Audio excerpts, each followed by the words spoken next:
Right, talked about it in my last video.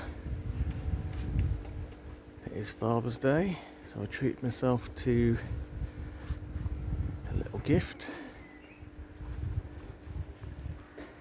Now, this is a Boutia odorata.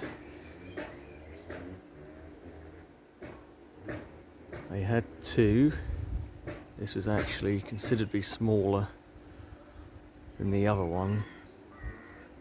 I'd say the other one probably had a slightly bigger trunk and was probably a good 2 foot taller, but a really scruffy, ugly looking plant, and plus it was just very green, where this one had a bit of form and was definitely more blue green.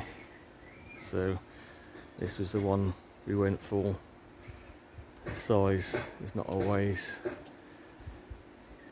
the best option,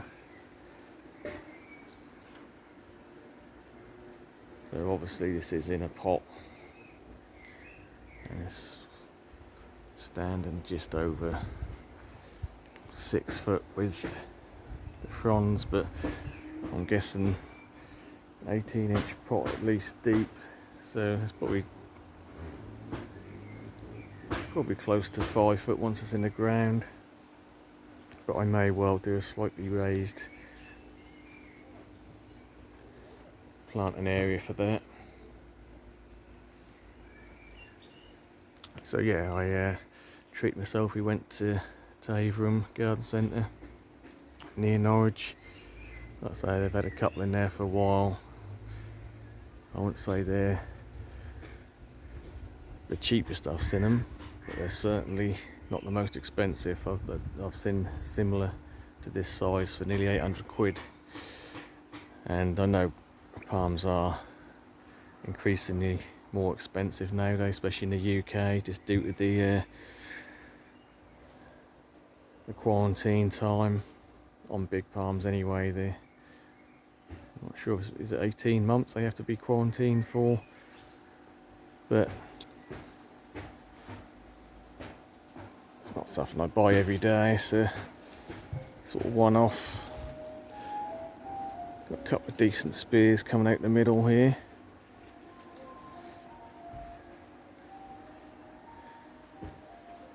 Yeah, so I'm quite pleased with that. Definitely my most expensive plant to date by a long shot. But like I said, I don't mind spending when you find the right plant. And it's something I've been thinking about for over a year, since I missed out on one last year, which was considerably cheaper, obviously smaller, but yeah, this will do nicely. I'm quite happy. This is a nice looking palm. Let's have a look. Didn't say anything on the tag other than it says Boutia capitata, but obviously we know them as odorata nowadays. So let's have a look at the trunk.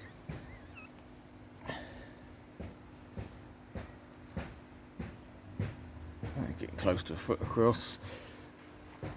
Big old pot. Yeah, I think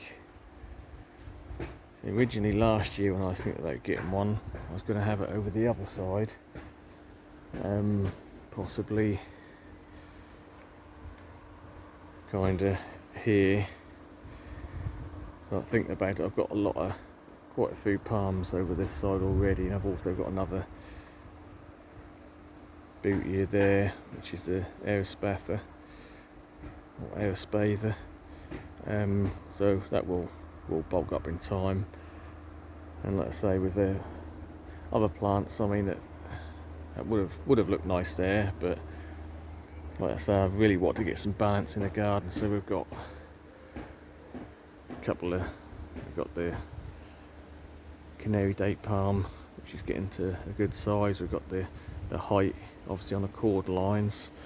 So yeah, just wanted something to balance it out this side really. So I think that will look quite nice. So the plan is to maybe bring out the border a bit here and have a, don't know whether to sink it in fully or maybe just have it slightly raised. Still thinking about that one.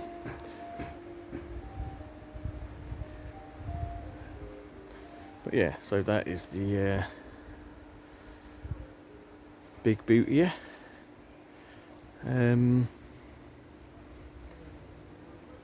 We'll go ahead and say how much it was. As like I said, it wasn't the cheapest, but certainly wasn't the most expensive I've seen for around this size. So this was actually $329.99, 330 quid.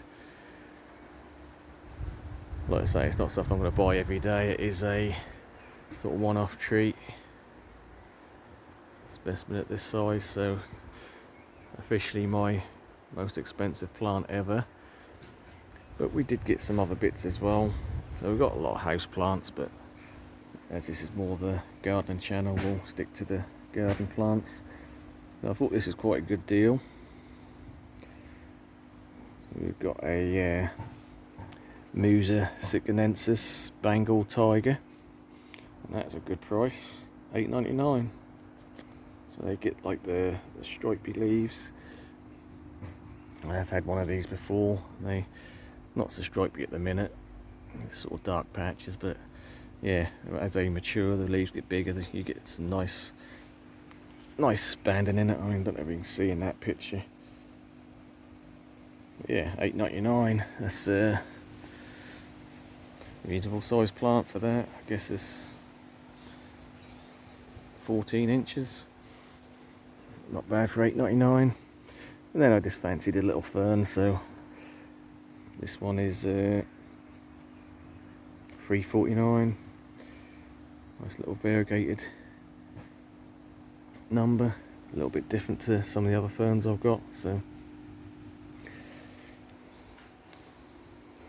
yeah, I've got a shady corner down here,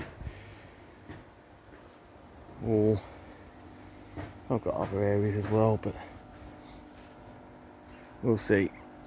That's a nice little, I can always squeeze in a little fern somewhere, that's not a problem.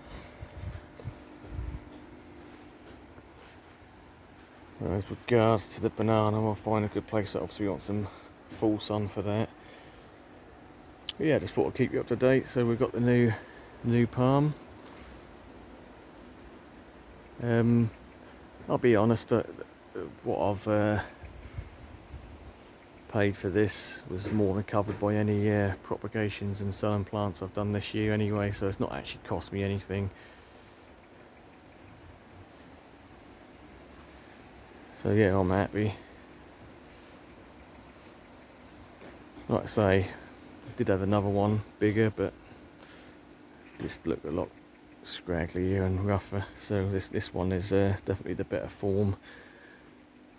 Nice arching leaves, better colour.